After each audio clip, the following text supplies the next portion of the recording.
একটা প্রশ্ন করতে চাই, যেটা আপনাকে কালকেও আমি বললাম। বর্ধা এবং সূর্য কি সত্যি সালারকে দখল করতে চেয়েছিল? মানে সালারের এই কান্ধার জায়গাটাকে কি সত্যি ওরা কোলফিল্ড বানাতে চেয়েছিল? কিন্তু তারা কোলফিল্ড যদি বানাতো, সাধারণ মানুষ তারা থাকতো কোথায়? তাদের জন্য কি আপনি বলতে চান কি প্ল্যান হচ্ছে নাকি? বলুন ভালোভাবে। গল্পটা যদি আমি না শুনতে পারি ভালোভাবে, তাহলে অনেক কিছু ভুল, আমি মিস ইনফরমেশনও দেবো। সেই দায়িত্বটা আপনার মনে হয় না আমি নেব? আপনি বলুন, এই জায়গাটাকে সত্যি কান্ধারকে এসে সালারে পরিণত করার চেষ্টা করেছিল 1985 সালে? আমি একজন সাধারণ গ্রামের মানুষ। 1985 সালে আমি নিজে ওই ঘটনাটার সাক্ষী ছিলাম। সেইখানে কান্ধার যেমন এক বিস্ফোরণের আগুনের মতন হয়ে উঠেছিল। যখন তখন কান্দারে জ্বলত আগুন, কিন্তু সেই সময় দাঁড়িয়েছিল দুজন বন্ধু, ওয়ার্ধা এবং সূর্য। কিন্তু তারা তো বেশ দখল করার মতো ছিল। তারা যদি দখল করতো জায়গাটা, তাহলে আজকের কান্ধারটাই আলাদা হতো, নারে আলাদা হতে পারতো না। কিন্তু তারা চেয়েছিল দখল করার জন্য, তারা কান্ধারকে আরো ভালো করার জন্য তারা চেষ্টা করেছিল, কিন্তু সেটা আর হতে পারল না।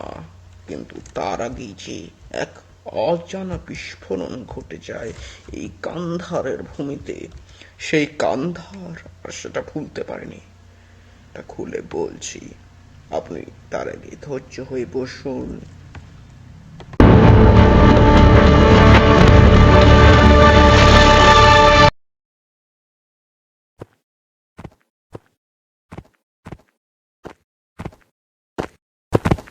স্যার, আপনি কে? আপনাকে চিনতে পারলাম না তো। আপনি কি এখানে কাজ করেন? ও, যারা এখানে কাজ করে তারা ঠিক এই জামা প্যান্ট পরে আসতে পারে না। তাদের জন্য স্যার মাথায় একটা হেলমেট চাই, তাদের জন্য নর্মাল ড্রেস দেওয়া হয় কারখানার থেকে, যেটা আপনি নিয়ে নিতে পারেন। তুই আমাকে চিনতে পারলি না বুড়া? এই, বললো যার নিয়ে আয় তো। একে পিষে দে, একে এখনই পিষে দে। অনেকবার বেড়েছে বুড়াটা, বুঝতে পারলে? পিষে দে। Wardha, Tenga Kokbram, and Kanda to be announcement. তোকে আমি দেখে নেব। কনস্টেবলের মতো থাকবি, বেসিক কনস্টিটিউশন হলো না, এমন করে বের করবো যে আর কোনো কিছু করতে পারে না। নিচে মাথা রাখ। সরি স্যার, আর এমনি হবে না, আমাকে মাফ করে দিন স্যার। স্যার, আমার বাচ্চা, আমার ছেলে আছে স্যার, আমার ছেলে দেখলে খারাপ হলো স্যার, এগুলো স্যার খারাপ হলো স্যার, ছেড়ে দিন স্যার।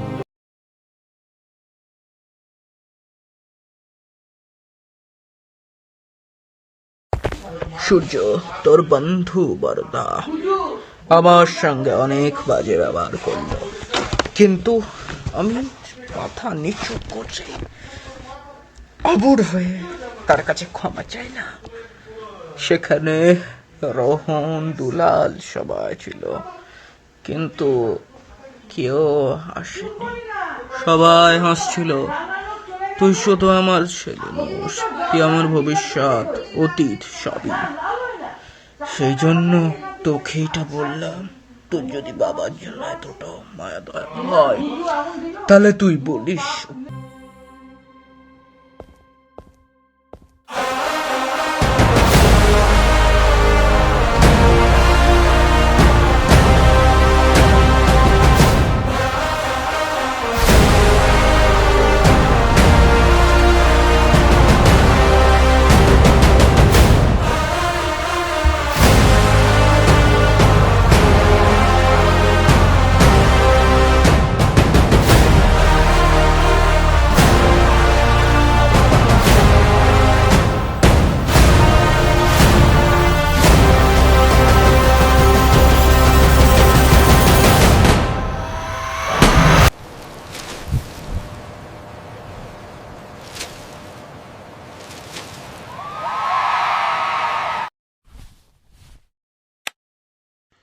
অনেক ভাবলাম, আমার ঘরের লোক যেখানে অপমান হয় আমি সেখানে দূরত্ব তৈরি করি, কিন্তু ঘরের লোকের মধ্যে শুধু সেটা ভাবা হয়, সেটা আমি দূরত্ব কি করে মেনটেন করব। তাই আমি উক্রমে আসছি। আমি যদি উক্রমে ঢুকি আর কাউর তাহলে সাহস হবে না আমার সঙ্গে কথা বলার। পরিবারকে নিয়ে ব্যস্ত আছি বলে মারপিট করাটা বলে নাই, ওটা আমার পেশা বটে। ঠিক আছে?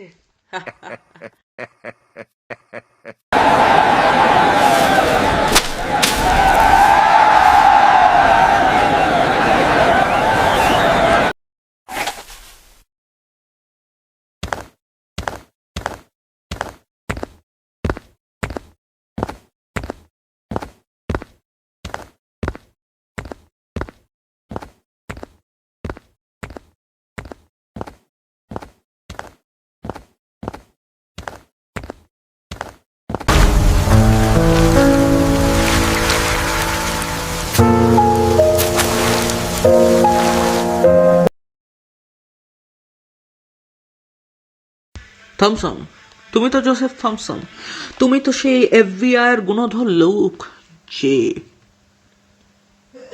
কোল্ডফিল্ড ব্যাপারে বা কোল পলিটিক্সের ব্যাপারে জানতে চাইছো। তোমাকে আমি একটা কাজ দিচ্ছি, ভারতের রানীগঞ্জের একটি জায়গা আছে উগ্রাম বলে, সেখানে একটি ভারতের সবচেয়ে বড় এবং সবচেয়ে গভীরতম কোল্ড ফিল্ড, সেখানে কোল্ড পলিটিক্স আমি জানতে চাই, আমেরিকার সব খবর জানতে চাই, আমি জানতে চাই সব খবর। কিন্তু সেখানে তোমাকে ঢুকে পলিটিক্স করে সেখানকার মজদুর হয়ে আমাকে আইবিগিরি করতে হবে, যেটা ইন্টেলিজেন্স ব্যুরোরা করে। সেটা কি তুমি পারবে জোসেফ থমসন? যদি না পারো, আমার অন্য আরো গুণধর এফবিআই আছে এখনো, কারণ তোমাকে ডেকেছি কারণ তুমি ইন্টেলিজেন্ট এবং লোকাল ভাষা জানো। হ্যাঁ স্যার, আমি জানি, আমি পারবো স্যার। আমি অনেক পাকিস্তানও থেকেছিলাম এর আগে। স্যার, আমার কিছু কারণ আছে, সেই যদি ওখানে যেতে যদি আমার খরচা যদি আমেরিকার সরকার যদি বহন করে তাহলে খুব ভালো হয়। আমি অনেক আরো কিছু তথ্য তুলে নিয়ে আসবো এবং যদি বেশি হয় তাহলে আমি চেষ্টা করবো ওখান থেকে বেরিয়ে আসার, কারণ আমি শুনেছি উগ্রাম স্টেট একটি ইন্ডিপেন্ডেন্ট, তারা ভারত সরকারের কোনো কথা শোনে না রানীগঞ্জের এই এলাকা। কিন্তু ইন্ডিপেন্ডেন্ট হলো সেখানে তো কেউ তো লিডার থাকবে, সেই লিডারকে যদি আমরা কবজা করতে পারি, সেই লিডার যদি আমেরিকায় বা আমাদের সঙ্গে হাত মেলে তাহলে অনেকটা ভালো হবে স্যার।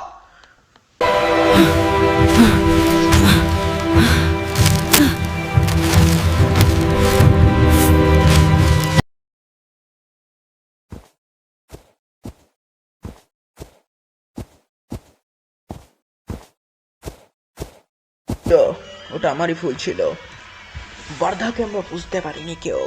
অত ভালো বন্ধুত্ব, তোর সঙ্গে কত ভালো বন্ধুত্ব বল। ওই ঘড়ি ওড়ার ব্যাপারটা মনে আছে? আমারও কিন্তু মনে আছে, কিন্তু বর্দা আমাদের সঙ্গে পলিটিক্স করে দিল, মানে একদম রাজনীতিবিদের মতন খেলে চলে গেল, আমরা কিন্তু বুঝতে পারলাম না কেউ। কিন্তু সেটা এবার খতম হবে। খতমটা করবি তুই, আমি নই। দুই বন্ধুর মধ্যে যদি ঝামেলা হয়, কে জেতে কে হারে সেটা বলা খুব কঠিন। তুই এবার আসল ঘটনাটা ঘটাবি, তোর বাবাকেও অপমান করেছে বর্দা।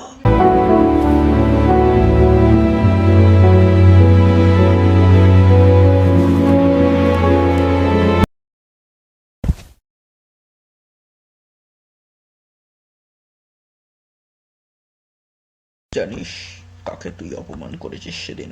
আমি তোকে বারণ করতে যাচ্ছিলাম, কিন্তু তোর ছেলেরা আমাকে থামিয়ে দিল। আমি কোনো বলতে পারলাম না।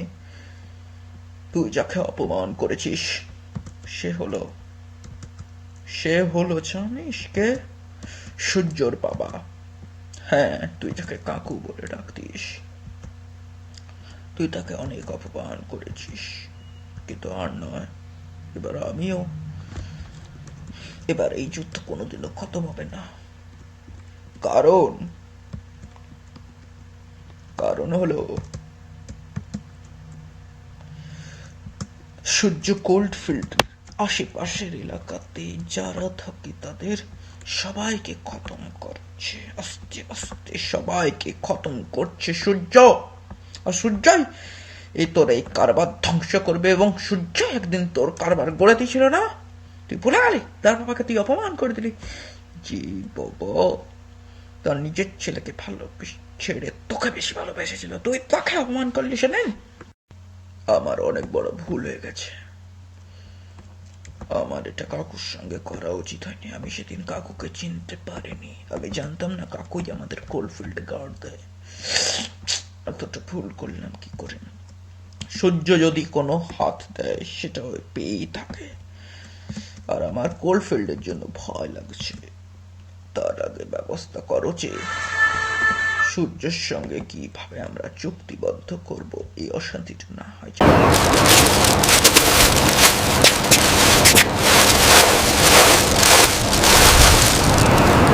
পুলিশ তো পারল না। কত করে উগ্রম শহরকে আপনি আসতেই পারলেন না? উগ্রম একটা ডিস্ট্রিক্ট, আমাকে তো ডাকতে হলো। আমি যেটা প্রথমে সেটা হচ্ছে কোল্ডফিল্ড গুলো আস্তে আস্তে যখন বন্ধ, এবং কোল্ডফিল্ড যদি বন্ধ হয় তা অনেক কিছু করতে পারবো এই শহরের মধ্যে।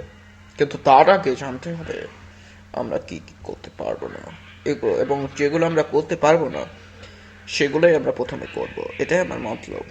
আর আপনার কি মতলব থাকতে পারে সুনীল সেন? আমি মিস্টার বিজয় পিল্লাই, অনেক বছর ধরে আছি, কেস স্টাডি করছি এবং এখানেই থাকি, ভাল লাগে থাকতে, সেজন্যই থাকি। কিন্তু আপনি ভুলে যাবেন না এই জায়গাটা আমার, এই জায়গাতে আমি ছোটবেলায় জন্মগ্রহণ করেছি, এই জায়গাটা হসপিটালে, মানস সরোবর হসপিটাল, সেটা আপনি ভুলে যাবেন না সুনীল সেন। অনেক জিনিস আপনি ভুলে যান, আপনার পুলিশরা ভুলে যায়।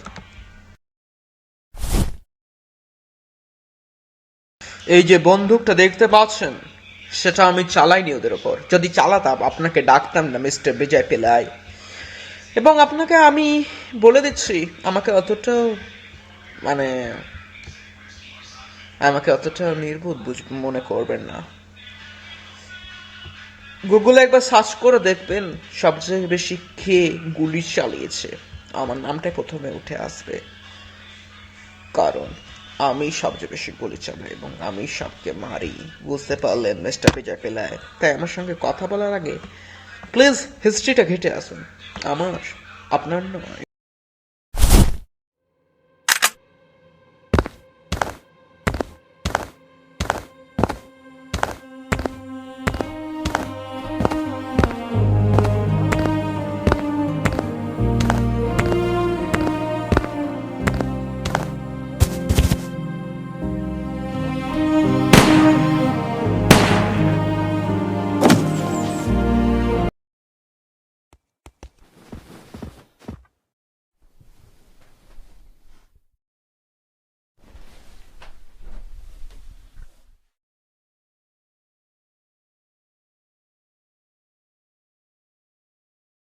I see it every time you think no one is watching. The way your eyes soften when her name comes up, the way your voice changes, almost like the world becomes quieter for you. You don't have to say it out loud, I can hear it in your silence. You love her. Not the kind of love that needs shouting, but the kind that settles into your bones.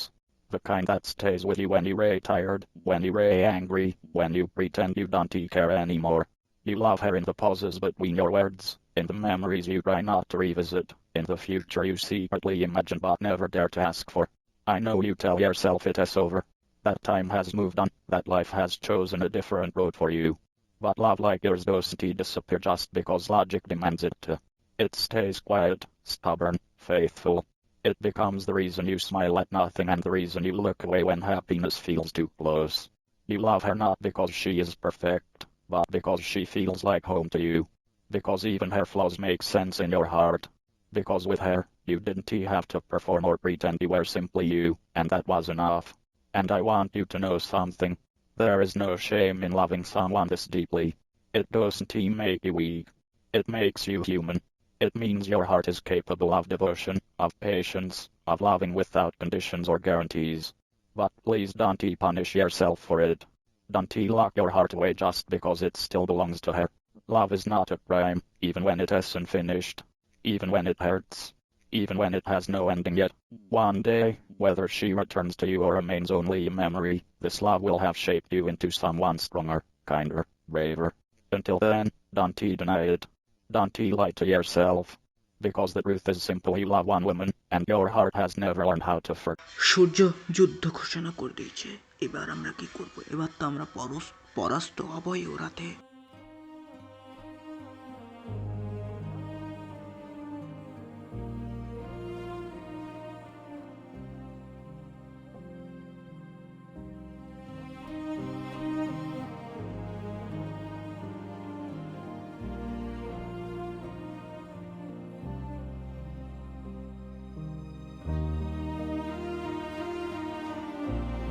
ভার্থা, তোকে আজ সামনে নেই, কিন্তু কথা না বললে বুকটা ফেটে যাবে। এতদিন আমরা চুপ করে সহ্য করেছি অপমান, বিশ্বাসঘাতকতা আর মিথ্যের রাজনীতি। সব যুদ্ধ বন্দুক দিয়ে হয় না বন্ধু, কিছু যুদ্ধ হয় নীরবতা ভেঙে। আমি পালাইনি, লুকোইনি, আমি শুধু সময় নিয়েছি, কারণ জানতাম একদিন এই মুহূর্ত আসবেই। এইবার আর কথা নয়, এইবার হিসেব। এইবার হবে আসল যুদ্ধ ভার্থা, যেখানে হারলে শুধু আমি না, হারবে